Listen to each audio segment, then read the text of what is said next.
उत्तराखंड के 75 शहीदों को किया गया शौर्य दिवस पर नमन। मुख्यमंत्री पुष्कर सिंह धामी ने दी श्रद्धांजलि। वीर सैनिकों के साथ शहीदों के परिजन को किया सम्मानित।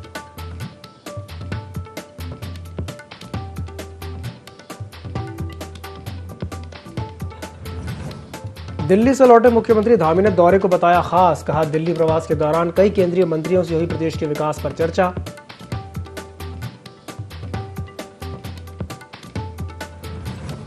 कैबिनेट मंत्री प्रेमचंद अग्रवाल ने की IND24 से खास बातचीत। देवभूमि के शहीदों को किया नमन। कहा, देश की निगहबानी में उत्तराखंड की होती है मुख्य भूमिका।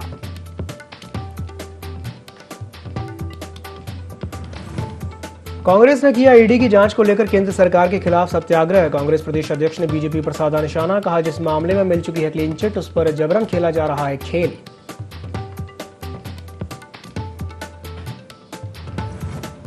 और कांग्रेस के सत्याग्रह पर बीजेपी का पलटवार। कहा, सरकार कर रही है भ्रष्टाचार के खिलाफ कार्रवाई। अगर कांग्रेस ही दोषी नहीं तो सवालों से क्यों बच रही है।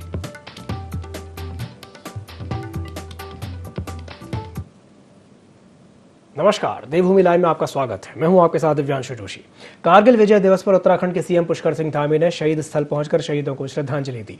साथ ही शहीद सैनिकों के परिजनों को सम्मानित किया। आपको बता दें कि आज ही के दिन 1999 में भारतीय सेना ने कारगिल में पाकिस्तान को धूल चटाकर अपनी विजय पताका लहराई थी। कारगिल युद्ध में राज्य के 75 रणबांकुरों ने सर्वोच्च बलिदान दिया था।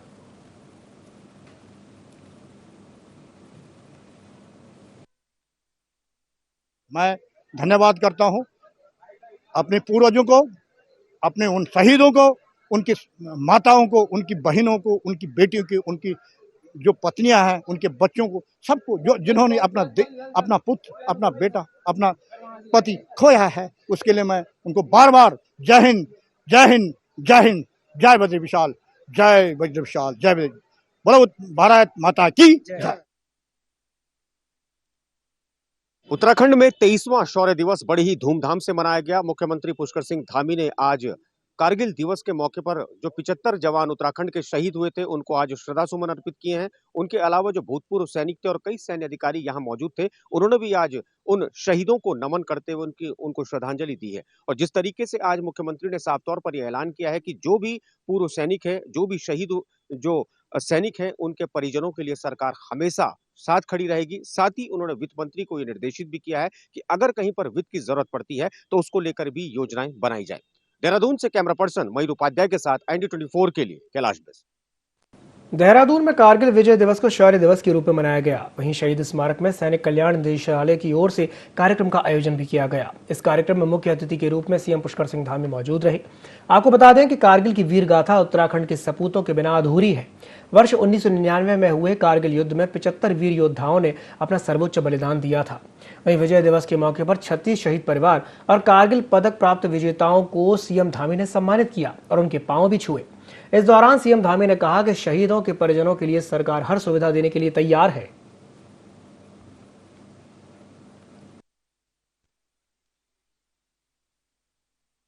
मुझे इस बात का भी फक्र है कि मेरे इस उत्तराखंड से अनेकों लोग जब जब कोई भी युद्ध हुआ, यहाँ की शहादत हमेशा हमारे वीर जवानों ने दी है।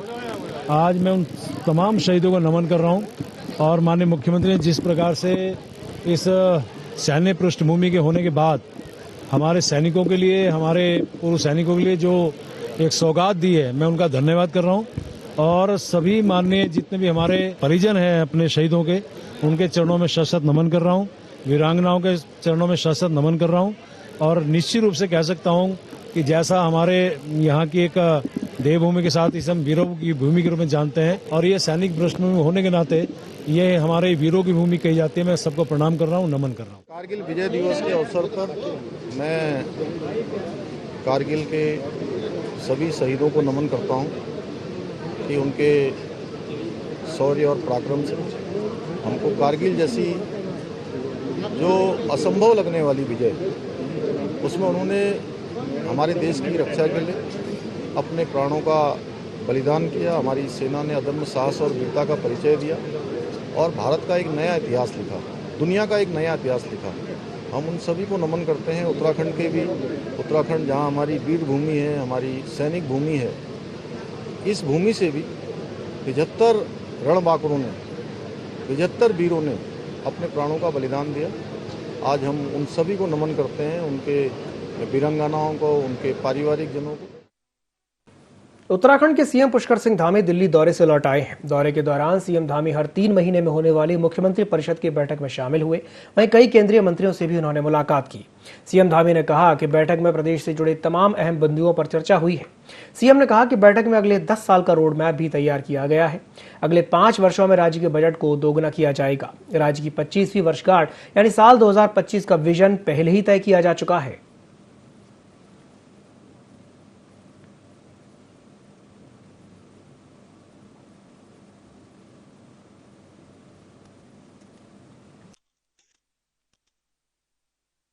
मंत्री परिषद की बैठक जो हमारी प्रत्येक 3 माह में होती है, उसमें पूरे राज्य का एक विजन, एक खाका, उस पर चर्चा हुई है। माननीय प्रधानमंत्री जी का बहुत सारे क्षेत्रों में, चूंकि उत्तराखंड की धरती से उनका बेहद लगाव है, उनका सभी में मार्गदर्शन मिला है। और हमने 2025 जो हमारे राज्य का स्थापना वर्ष होगा, स्थापना वर्ष में 25वां स्थापना वर्ष, जो रजत जयंती वर्ष होगा, उस वर्ष के लिए जो हमने रोड मैप बनाया है, उस रोड मैप को वहाँ पर रखा है। अगले 10 सालों का, 2032 का, 2022 से चल रहा है, 2032 का और 2025 के 2 प्रकार के रोड मैपों पर हम काम कर रहे हैं। हर क्षेत्र में हम लोग अच्छा करेंगे। हम लोगों ने लक्ष्य लिया है, हम लोगों ने तय किया है कि आने वाले 5 वर्षों में हम अपना जो उत्पाद है, हमारा जो बजट है, उसको दुगना करेंगे। कारगिल विजय दिवस पर उत्तराखंड के कैबिनेट मंत्री प्रेमचंद अग्रवाल ने कहा कि उत्तराखंड देवभूमि के साथ साथ वीर भूमि भी है। देश का हर छठा सैनिक उत्तराखंड का है। जब भी युद्ध होता है तो उत्तराखंड के वीर सैनिक बढ़ चढ़कर हिस्सा लेते हैं। कारगिल विजय दिवस पर कैबिनेट मंत्री प्रेमचंद अग्रवाल से खास बातचीत की हमारे प्रिंसिपल कॉरेस्पॉन्डेंट कैलाश बिष्ट ने। आज शौर्य दिवस है। कैबिनेट मंत्री प्रेमचंद अग्रवाल जी हमारे साथ हैं। सर, उत्तराखंड के 75 जवानों ने अपनी शहादत दी थी और कई अन्य जवान थे जिन्होंने शहादत दी थी। किस रूप में देख रहे हैं इस दिवस को? देखिए, कोई सा भी युद्ध गया हो, आज़ादी से लेके आज तक कोई भी युद्ध गया हो जिसमें हमारे यहाँ के लोगों ने साथ ना दी हो, ऐसा नहीं हुआ। अभी मैं कारगिल युद्ध की बात करूं तो आप देखिए 526 लोगों ने शहादत दी। तो छद्म युद्ध जो पाकिस्तान ने लड़ा था, उसका किस परिस्थिति में हमारे लोगों ने जवाब दिया। विपरीत परिस्थिति में ये युद्ध लड़ा गया और उसमें 526 लोगों में 75 जवान हमारे यहाँ के थे उत्तराखंड के, उन्होंने अपनी शहादत दी थी। आज कारगिल शौर्य दिवस है। मैं उनका शत नमन कर रहा हूँ, उन वीरांगनाओं को प्रणाम कर रहा हूँ, उनके परिजनों को प्रणाम कर रहा हूँ। और मैं कह सकता हूँ कि हमारा यहाँ का आप देखिए कि यदि हम सैनिक बाहुल्य की बात करें, हर छठा व्यक्ति जो फौज की यदि सेना का अनुपात देखें, हर छठा व्यक्ति हमारे उत्तराखंड का है। और जितने भी आज तक हमारे जो युद्ध हुए हैं, उसमें सबसे बड़ी भूमिका शहादत की हमारे उत्तराखंड की मानी जाती रही है। और मैं ये कह सकता हूँ कि हमारे यहाँ चूंकि ये देवभूमि भी है, अब ये सारी बातों का तो हम इसे वीरों की भूमि के रूप में भी जानते हैं। तभी माननीय प्रधानमंत्री जी ने उस समय कहा था कि हमारे यहाँ 4 धाम है, 5वां धाम भी होना चाहिए, और वो सैनिक धाम हमारे यहाँ बन रहा है। और इससे जो प्रेरणा लोग लेंगे आने वाले टाइम पे, जो एक हमारे जो वीर हैं उनकी जो प्रेरणा, जब वो प्रेरणा लेंगे तो और इसमें जो है इजाफा होगा। और मैं फिर से उन तमाम शहीदों को नमन कर रहा हूँ, तमाम उन लोगों को प्रणाम कर रहा हूँ जो आज सेवारत भी हैं सेना में और जो सेवानिवृत्त भी हुए हैं। मैं सबको प्रणाम कर रहा हूँ। सर, वित्त को लेकर भी मुख्यमंत्री जी ने आपको किया है, तो उसके लिए क्या कुछ योजनाओं को लेकर? देखिए, हम लोग लगातार आप देख रहे हैं कि राजस्व बढ़ाने की तरफ हम कदम बढ़ा रहे हैं। मैं लगातार बैठ के ले रहा हूँ और पूरी तरह से निर्देशित किया कि कैसे हमारा जीएसटी बढ़े। आप जानते हैं कंपनसेशन हमारा खत्म हुआ है जून में, और उसको लेके हम लगातार बैठ रहे हैं। और आज आप देखिए कि मैं अन्य विभागों की बैठक भी ले रहा हूँ। आज मैं आबकारी विभाग की बैठक भी इसलिए ले रहा हूँ कि क्यों ना हमारे इस विभाग से हमारा राजस्व और बढ़े, क्योंकि मेरा उत्तराखंड बहुत छोटा प्रदेश है, राजस्व की प्राप्ति बहुत कम होती है। लेकिन यदि हम ईमानदारी से काम करेंगे तो निश्चित रूप से प्राप्ति बढ़ेगी। और माननीय मुख्यमंत्री ने निर्देशित किया तो उनके अनुपालना में हम सब काम करेंगे। ये तो कैबिनेट मंत्री हमारे साथ थे प्रेमचंद अग्रवाल जी, जिनका साफ तौर पर यह कहना है कि जिस तरीके से अगर शौर्य दिवस की बात की जाए तो ये कोई पहला मौका नहीं था, बल्कि समय समय पर उत्तराखंड के जो वीर थे उन्होंने इस देश के लिए अपनी शहादतें दी हैं और आगे भी ये इस तरीके से शहादतें ना हो, इसको लेकर जो हमारे जो रणबांकुर हैं यही कोशिश करते हैं, जो दुश्मन है दुश्मन को दांत खट्टे कर सके। देहरादून से कैमरा पर्सन मयूर उपाध्याय के साथ ID24 के लिए कैलाश बिष्ट। देहरादून में ईडी की कार्रवाई के खिलाफ कांग्रेस ने सत्याग्रह आंदोलन शुरू किया। आपको बता दें कि कांग्रेस प्रदेश अध्यक्ष करण माहरा के नेतृत्व में अंबेडकर पार्क में बाबा साहेब को माल्यार्पण करने के बाद सत्याग्रह आंदोलन की शुरुआत की गई। प्रदेश अध्यक्ष की अगुवाई में गांधीवादी तरीके से सत्याग्रह आंदोलन किया गया। इस दौरान कार्यक्रम में पार्टी के विधायक, पूर्व विधायक सहित कई कार्यकर्ताओं के साथ बड़ी संख्या में मौजूद रहे। वहीं कांग्रेस अध्यक्ष करण माहरा ने केंद्र सरकार पर निशाना साधते हुए कहा कि जिस मामले में पहले ही क्लीन चिट मिल चुकी है, उसको दोबारा से खोला जा रहा है।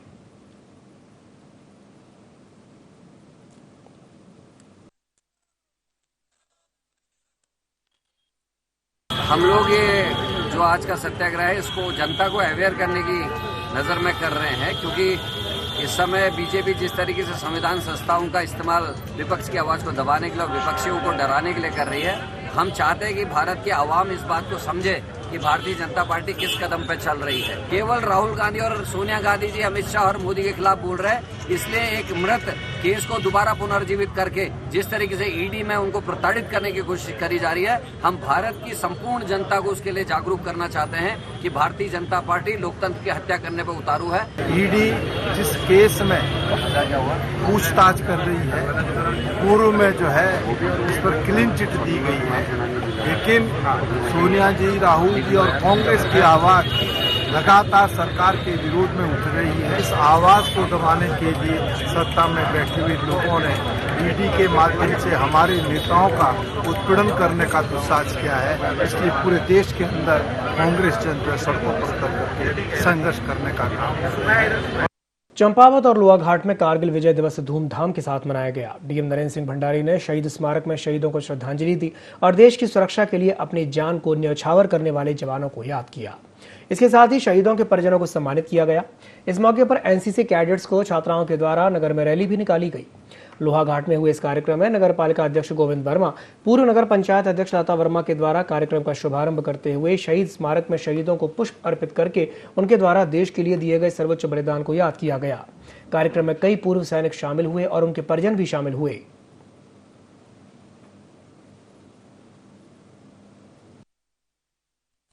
कारगिल दिवस के उपलक्ष्य में यहाँ पे शहीदों को सम्मानित किया गया और जो हमारे बच्चे हैं, स्कूल्स के बच्चे हैं और एनसीसी है, जेएनवी का बैंड है, डीजीआईसी की छात्राएं हैं, सभी के द्वारा कारगिल दिवस के ऊपर शहीदों के सम्मान में कार्यक्रम किए गए। और हम सभी जो हमारे आर्म फोर्सेस हैं, जो बॉर्डर फोर्सेस हैं, सिक्योरिटी फोर्सेस हैं, उन सभी को सल्यूट करते हैं। के अध्यक्ष और समस्त पूर्व सैनिक जो शहीद हुए हैं हमारे देश के लिए और सीमाओं की रक्षा करते हैं, उनको नमन करता हूँ, प्रणाम करता हूँ। और साथ ही साथ जो हमारे पूर्व सैनिक हैं, इनको अपने कार्यक्रमों करने में बड़ी कठिनाई का सामना करना पड़ता था। इसको देखते हुए बार बार आते थे और लोग भी कहते थे यार इनके लिए कुछ न कुछ ऐसा स्थान होना चाहिए जिसमें इनको सुविधा हो सके। इसको देखते हुए हमने यहाँ अमर जवान स्मारक का निर्माण किया और साथ ही साथ जो अमर शहीद हुए हैं देश के लिए, उनके शिलापट में नाम लिखवाए। आज उद्घाटन हुआ और मैं समस्त सैनिकों को प्रणाम करता हूँ। 40 वर्षगांठ के शुभ अवसर पर मैं सभी पूर्व सैनिक, वीर नारी, उनके आश्रित और पूरे हमारे लोहाघाट शहर के समस्त जनप्रतिनिधि को इस कारगिल दिवस की शुभकामनाएं। और मैं नगर पालिका के अध्यक्ष श्री गोविंद वर्मा जी और पूर्व नगर पंचायत अध्यक्षा श्रीमती लता वर्मा जी के द्वारा जो है अमर जवान ज्योति का स्मारक का निर्माण कार्य किया गया है, ये बहुत ही सहानुभूति है। पूरे लोहाघाट की शहर की एक शान है। उन्होंने यहाँ पर हमारे जवानों का मनोबल ऊंचा किया है और हम उन्हें हमेशा याद करते रहेंगे। 25 जुलाई 99 का दिन था। हम जो है बीजेपी में थे और हमारे सामने द्रास चोटी थी। दोनों तरफ से हमारी गोलियां चली। हमारे पास HMG रॉकेट लॉन्चर, आर्सेल गन और HMG, ये सारी गनें हमारे पास थी। हमने अपनी इनसे जो है फायर किया, जिसमें उनके जो है 5 से लेकर 7 आदमी को हमने मारा और इसमें जो हमारे 2 आदमी भी शहीद हो गए थे और 3 घायल हो गए थे। उन घायलों में मैं भी था और हम इतना घायल होने के बाद भी हमने अपना स्थान नहीं छोड़ा था। 10-12 छर्रे मेरे बाजू में आज भी हैं। केंद्र सरकार की नीतियों और ईडी की कार्रवाई के खिलाफ सरकार पर कांग्रेस लगातार हमलावर है। वहीं बीजेपी ने कांग्रेस के सत्याग्रह आंदोलन को दुराग्रह बताया है। बीजेपी प्रवक्ता विपिन कैंथोला ने कहा कि अगर कांग्रेस ने गबन और भ्रष्टाचार नहीं किया तो फिर सवालों से क्यों डर रहे हैं।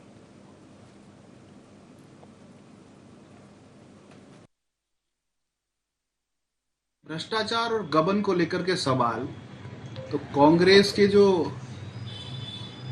कार्यकर्ता हैं वो करते हैं देश भर में बवाल।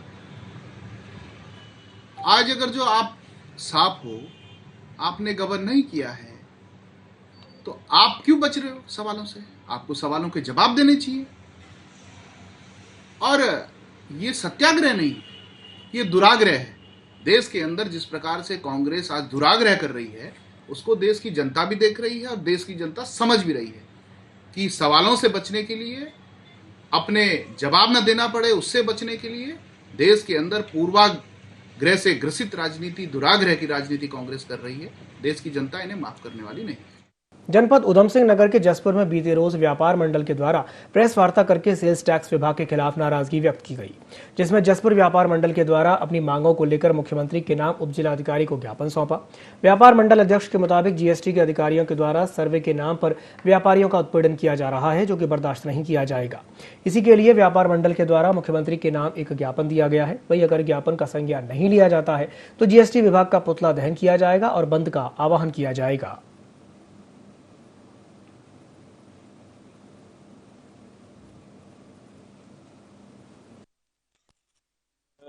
माननीय मुख्यमंत्री जी को प्रेषित एक ज्ञापन एसडीएम महोदय को दिया है।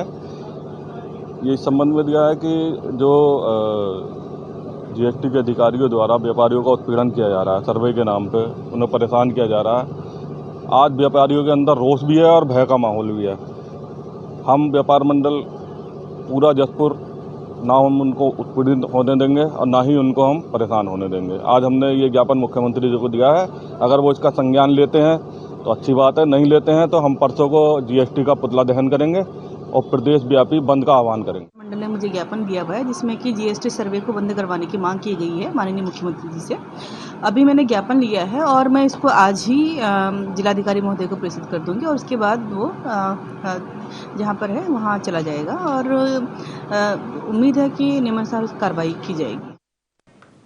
सल्ट विकासखंड मुख्यालय में राष्ट्रीय ग्रामीण आजीविका मिशन योजना के तहत 2 दिवसीय कार्यशाला आयोजित की गई। कार्यशाला में कौशल विकास, वित्तीय समावेशन का प्रशिक्षण दिया गया। बैंक अधिकारियों ने बैंक संबंधित जानकारी, आजीविका चलाने और रोजगार गारंटी जैसी योजनाओं की जानकारी दी। खासतौर पर महिलाओं को स्वरोजगार स्थापित करके आत्मनिर्भर बनने का प्रशिक्षण दिया गया, जिसमें महिला समूह और कई बैंक कर्मचारी मौजूद रहे।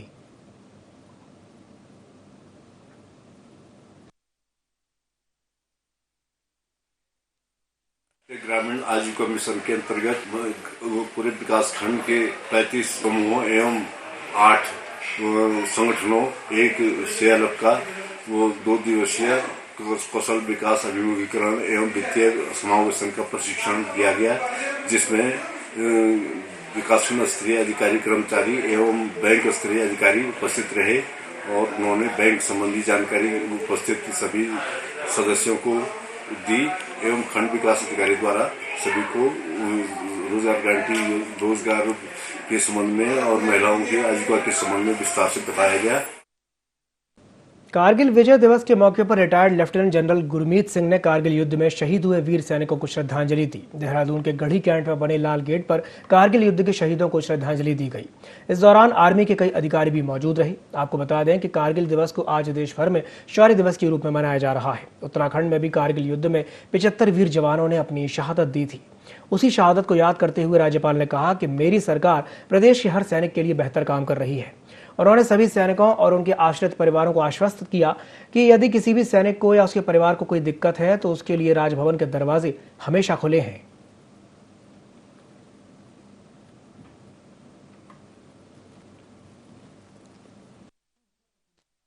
शहीद दिवस 23वीं वर्षगांठ आज हमारे लिए बहुत गौरव की बात है कि हमारे जवानों ने, हमारी भारतीय सेना ने, हमारे वीर सैनिकों ने जो साहस, शौर्य और पराक्रम का एक उदाहरण दिया कारगिल के अंदर।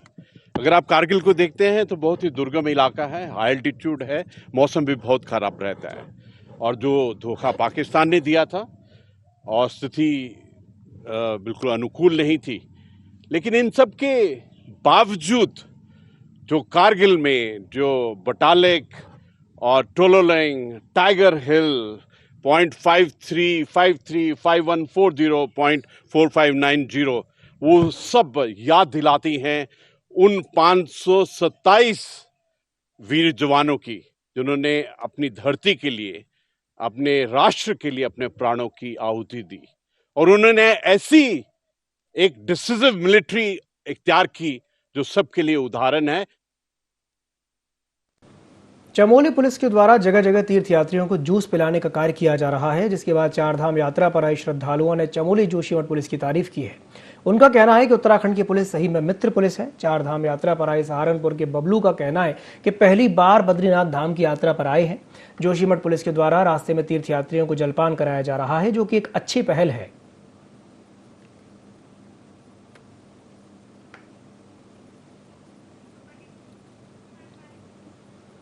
बाजपुर में आम आदमी पार्टी के कार्यकर्ताओं ने तहसील प्रशासन के द्वारा चलाए जा रही वसूली अभियान पर रोक लगाने की मांग को लेकर मुख्यमंत्री को संबोधित करते हुए एक ज्ञापन एसडीएम को सौंपा।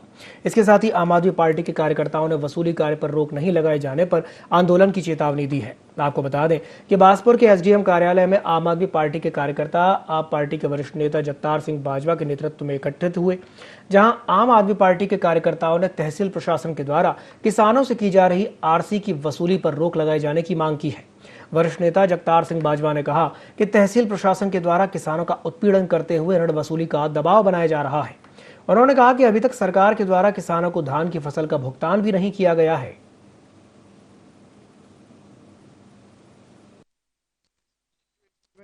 तहसील ने वसूली का अभियान छेड़ रखा है किसानों को, और किसान पहले परेशान है। किसानों से वसूली का काम चल रहा है। इस समय सूखे की स्थिति है और किसान स्वयं परेशान है। तो हमारा आज ये कहना है कि अभी वसूली को जो है स्थगित रखा जाना चाहिए। अभी तक तो कई किसानों की तो पेमेंट धान की सरकार ने नहीं दी। गन्ने की पेमेंट के लिए किसानों को कितना परेशान होना पड़ता है। अब अगर सरकार का भी पैसा है तो उसमें थोड़ा समय तो देना चाहिए ना। वही आज हम उपजिलाधिकारी के माध्यम से मुख्यमंत्री को ज्ञापन भेज रहे हैं कि जो वसूली की कार्रवाई है उसको भी रोका जाए। वह देखेंगे फिर। किसानों के पास तो कुछ नहीं है सिवाय सड़क पे बैठने के अलावा, और क्या है किसानों के पास।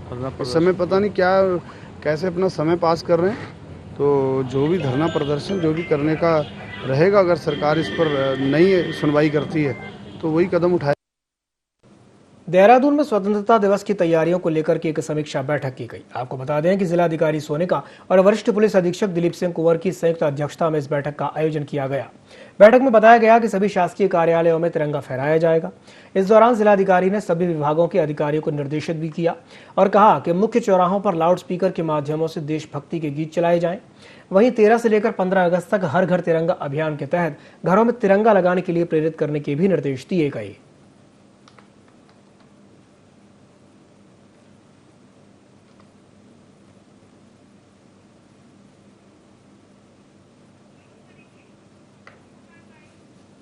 बुलेटिन में फिलहाल के लिए इतना ही। दीजिए इजाजत। नमस्कार।